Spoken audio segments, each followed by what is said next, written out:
Is Cartethyia going to break Wuthering Waves? Or better yet, should she? Let's talk about it. My name is Juice, and let's get into it. So, I was thinking about this before. Cartethyia, she's going to be the newest Sentinel Resonator. The last time we had a character like this was Jinchi. I mentioned this before whenever I was talking about Cartethyia back when she first got revealed. And I had mentioned how she had the potential to be one of Wuthering Waves' most broken units just based on the fact that she's a Sentinel Resonator. But I also mentioned that I don't want her to be too broken. So let's delve into this a little bit more. Does Cartethyia have a right to be stronger than basically every other Wuthering Waves character? Well, let's think about it like this. When Jinchi first came out, she was the de facto best DPS in the game. Nobody else challenged her. She was undeniably the strongest DPS in the game for pretty much the entire 1.x patch cycle. And don't get me wrong, we did have some very strong DPSs during the 1.x patch cycle. Camellia was a very solid character. Shangli Yao was free, and he was also very good, so we definitely had some strong DPSs to work with. But Jinchi, let's just say that the Jinzhou Magistrate was a cut above the rest. Her raw damage numbers were just sickeningly good, and to this day, she's still a very good main DPS. Granted, we do have other very strong options now, and Jinchi certainly doesn't really feel like a must-pull anymore, not because she got any worse per se, as her damage is still very impressive in my opinion, but more so because we got other options that are able to compete with her. For example, Carlotta, the first main DPS we got in Renacita. So Jinchi most definitely had her couple of months of fame in which she was undeniably the best character in the game, while eventually evening out down the line. So that was our first ever Sentinel Resonator, an absolute bombshell of a release while still having great pull value to this day. Now, do I think that Cartethyia is going to meet a similar fate? Well, I will say this. I think something important to note about Jinchi's release window, we didn't have all that many main damage dealers. She came out in 1.1 after all. Literally only a patch after the game launched. And what do you know? The more main DPSs we got, the more steep competition became. Now I will say, for most of 1.x, I do genuinely believe that Jinchi was uncontested in her power. But either way, I do think that's something to note. We have a pretty consistent power ceiling right now. There's no character that is definitively way better than the rest of the cast in terms of DPS output. Essentially, there hasn't been any absurd degree of power creep yet, and Jinchi is indeed a Sentinel Resonator.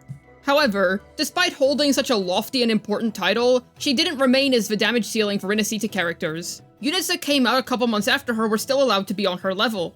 And if I'm being entirely honest with you, I feel like Kuro Games handled Jinchi very well. She was the de facto best in slot unit for her time, 1.x. Definitely the best DPS that you could pull for at the time, and in 2.x, it's not like she's suddenly obsolete. She still remains as being a very solid DPS character to this day, even if there's other units that are able to match her potential. Essentially, despite being a Sentinel Resonator, she did not completely shatter the game's balance. So how can we apply this to Cartethyia, and should she be handled the same way as Jinchi? Well, for starters, I'd say one of two things could happen. One, she comes out and she is definitely strong, but she's not so much stronger than the rest of the Renacita cast, to the point where everyone else feels weak in comparison to her. And situation two, it's going to be a Jinchi on launch situation, where essentially, they're going to put her out, and she is going to completely obliterate the rest of the Wuthering Waves cast in terms of her power. However, I actually feel like a situation 1 is more likely, and this is because we have a much larger character cast now. Like I said before, Jinchi stood out because she was one of the first broken DPSs to release in the game. Don't get me wrong, of course, Jian was the first ever limited banner that launched in Wuthering Waves, and he was a main DPS, and a very good one at that, and to this day, he's still very strong. I don't want to discredit other main DPSs here, because every carry in Wuthering Waves up until this point has felt very good. I'm just trying to highlight how crazy Jinchi was in her heyday. And shoot, even me wording it like that makes it sound like Jinchi has fallen off tremendously, which is just not the case. But the main thing I'm trying to get at here is I'm not actually sure if Cartethyia is going to end up being this busted unit that Jinchi was on launch. I mean, to be honest, it very well could happen. If it's gonna happen, it's gonna be with her. She's a very, very hyped up release. I mean, shoot, even Kuro Games themselves teased her animations early. They know that she's a special character, and I have to say, in those animations, Fleur-de-Lis and her ginormous blade looks crazy. So to be honest, I could be daft in suggesting that she's not going to totally melt the game. But to be completely honest with you, whether she melts the game or not, I don't actually think it matters in the grand scheme of things. Every main DPS in this game is capable of clearing TOA, and whether Cartethyia ends up being this absolute game breaker or not, I don't really think that's going to change anything. Freaking Jian, the first ever limited 5-star that came out all the way back in 1.0, he's still clearing TOA comfortably. So to the question of is she going to be broken, well, when you consider how Jinchi was handled in the past, I do expect her to indeed be very powerful. Now, is she going to melt the competition? Man, I know that they very well could make her that crazy broken DPS, but it's so hard for me to fathom, because our current roster of main DPSs, it's just so stacked. How the heck do you make a character that's like, way better than somebody like Carlotta, or Zani with a Phoebe? It just feels like it should be impossible, but we're just gonna have to wait and see what Kuro cooks up.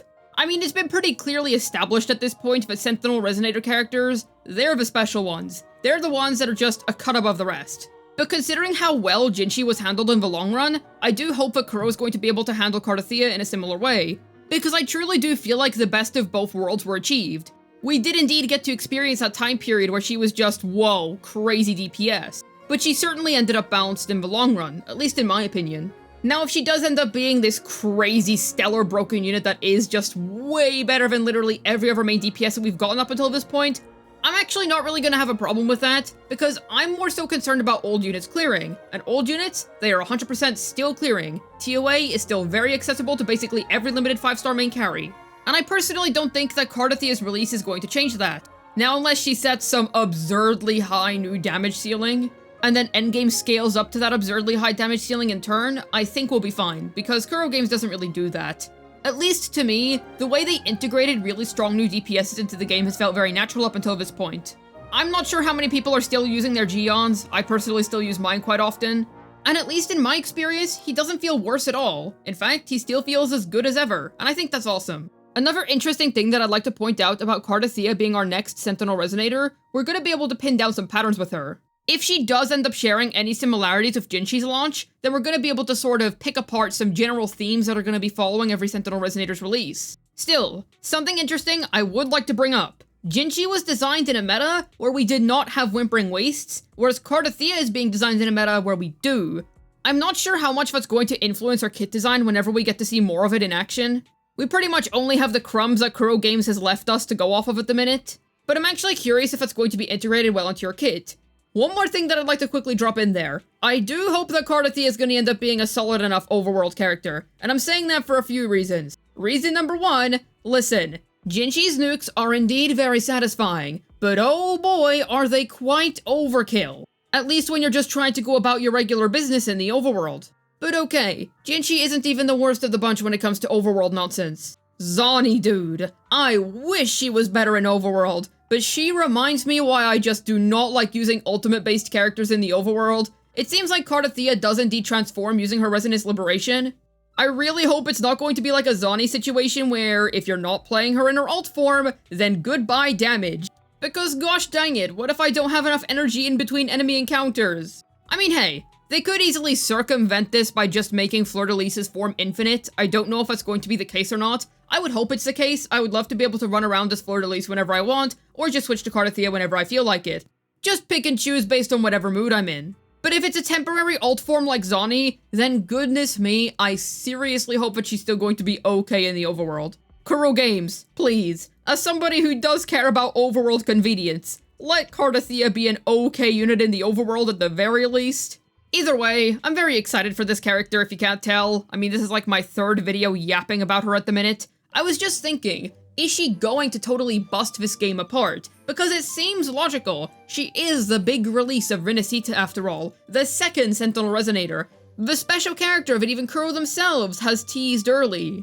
So there's every reason to believe that Cartethyia is going to be an absolute meta bombshell, the same way that Jinchi was whenever she first launched. But I suppose it was just hard to fathom when you consider that Jinchi's release conditions were different, and that our Renacita DPS cast is just really, really good at the minute. But ultimately, I don't actually think it's going to be a problem if she's super broken or not. Jinchi was handled very well in the long run in my opinion. And the only thing that really matters in my opinion, Cartethyia having good 4-star teammates. I hope she has a good free-to-play friendly team. All in all, the best we can do right now is just wait for some more official information regarding Cartethyia. But how about yourself? Do you want her to absolutely break Wuthering Waves' meta in half, or are you hoping for her to be more balanced? Let me know down below. I'd love to hear your thoughts. As always, I have a ZZZ second channel. Head on over and subscribe if you're interested in some fun, silly ZZZ content. I actually recently pulled for M6 Lighter, so go watch that video. I'd also like to mention that I stream on Twitch. I stream once a week, every week on Saturdays, starting from 3 PMK time. Come along so we can play Wuthering Waves, ZZZ, and do some other fun stuff together. Hopefully this video was able to tell you my personal thoughts on whether Cartethyia is going to be broken or not. This has been Juice, signing out. And who am I kidding, dude? Look at that ult finisher. Every other DPS is cooked, man.